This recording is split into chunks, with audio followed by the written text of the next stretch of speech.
E aí, pessoal que não perde um capítulo dessa novela política brasileira, hoje vamos falar sobre uma das quedas mais espetaculares da política nacional. Como Jair Bolsonaro foi de presidente da República a investigado em prisão domiciliar em menos de 3 anos. É uma história que merece ser contada nos detalhes, porque mostra que no Brasil ninguém está acima da lei, nem mesmo quem já ocupou o Palácio do Planalto. Janeiro de 2023. Bolsonaro deixa a presidência derrotado nas urnas, fugindo para os Estados Unidos para não entregar a faixa presidencial. Já ali ficou claro que o homem não tinha grandeza para aceitar uma derrota democrática. Era só o primeiro sinal do que estava por vir. Agosto de 2025. O mesmo homem que um dia comandou as Forças Armadas brasileiras agora está em casa usando tornozeleira eletrônica, proibido de usar celular e sem poder receber visitas. Como chegamos até aqui? Vamos contar essa história do começo. A investigação começou ainda em 2023, quando ficou claro que os ataques golpistas de 8 de janeiro não foram obra de cidadãos revoltados, como a direita tentou vender. Foram atos coordenados, planejados, financiados por uma rede que tinha Bolsonaro no centro de tudo. A Polícia Federal foi juntando as peças do quebra-cabeças, mensagens no celular, reuniões gravadas, documentos apreendidos, testemunhas colaborando. Aos poucos foi ficando claro que houve sim uma tentativa de golpe de Estado no Brasil e que Bolsonaro não foi apenas omisso, foi o principal articulador. O primeiro grande baque veio quando Bolsonaro foi indiciado pelo planeamento familiar por abolição violenta do Estado Democrático de Direito, golpe de Estado e organização criminosa. Não foram acusações levianas, não. Foram baseadas em centenas de provas, milhares de mensagens interceptadas, dezenas de depoimentos colhidos. Mas Bolsonaro e sua turma achavam que estava tudo controlado. Tinham advogados caros, influência política, uma militância barulhenta, apostavam que conseguiriam protelar, tumultuar, criar factoides para desviar a atenção das investigações. Foi aí que cometeram o erro fatal. Tentaram interferir no processo. Bolsonaro começou a usar as redes sociais para atacar testemunhas, espalhar teorias conspiratórias sobre a investigação, mobilizar seus seguidores contra os investigadores. Era o último recurso de um homem desesperado. A resposta veio rápida e certeira. Em julho de 2025, o ministro Alexandre de Moraes determinou medidas cautelares contra Bolsonaro por coação, obstrução e atentado à soberania nacional. E não foi decisão monocrática, não.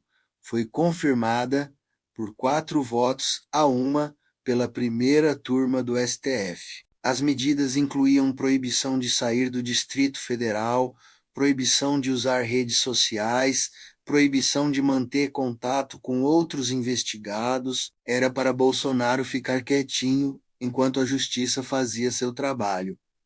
Mas o homem não conseguiu. Minutos depois da decisão ser publicada, Bolsonaro já estava tentando burlar. Usou perfis dos filhos para continuar atacando as instituições. Mandou recados através de terceiros. Tentou de tudo para continuar tumultuando o processo. O resultado? Prisão domiciliar por tempo indeterminado, confisco do celular, proibição de receber visitas, tornozeleira eletrônica no pé. O homem que um dia comandou o país agora está mais controlado que adolescente de castigo. E tem uma coisa interessante nessa história. Bolsonaro se tornou o primeiro ex-presidente eleito democraticamente a ser réu por crimes de golpe de Estado. Isso é inédito na história brasileira. Outros ex-presidentes já foram investigados, processados, até presos, mas nunca por tentar dar golpe. A primeira turma do STF, por unanimidade, tornou Bolsonaro réu pelos crimes de golpe de Estado e tentativa de abolir o Estado democrático de direito. Unanimidade, pessoal.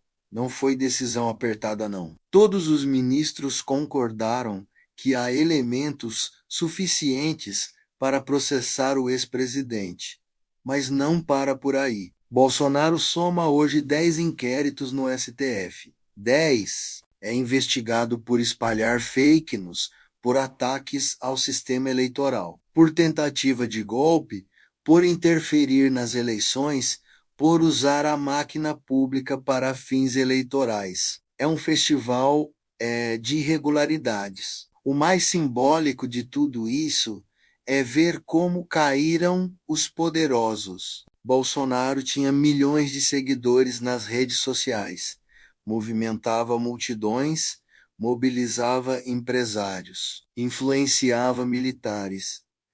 Era tratado como se fosse intocável. Hoje, o mesmo homem está sozinho em casa, sem poder falar com ninguém, sem autorização judicial, sem poder usar o telefone, sem poder receber visita dos amigos. Os milhões de seguidores sumiram quando ele mais precisou. Os empresários se afastaram, os militares o abandonaram e a direita está em pânico total. Perderam seu líder máximo para a justiça brasileira. Ficaram órfãos políticos da noite para o dia.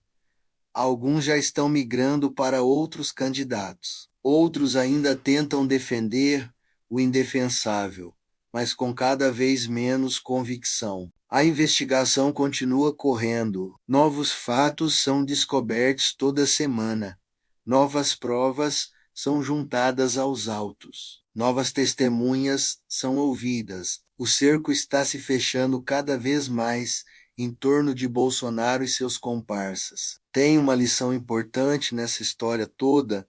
No Brasil de hoje, as instituições funcionam, por mais que tenham tentado quebrar o sistema, por mais que tenham atacado o STF, o Congresso, no final das contas foi a própria democracia que colocou eles no devido lugar. Bolsonaro apostou que conseguiria ficar impune, como tantos políticos ficaram no passado. Apostou que sua influência seria maior que a força das instituições. Apostou que conseguiria escapar das consequências dos seus atos. Errou feio. A democracia brasileira é mais forte do que ele imaginava. A justiça é mais independente do que ele calculou. E o preço de tentar destruir a democracia é exatamente este: acabar controlado pela mesma democracia que tentou destruir. A queda de Bolsonaro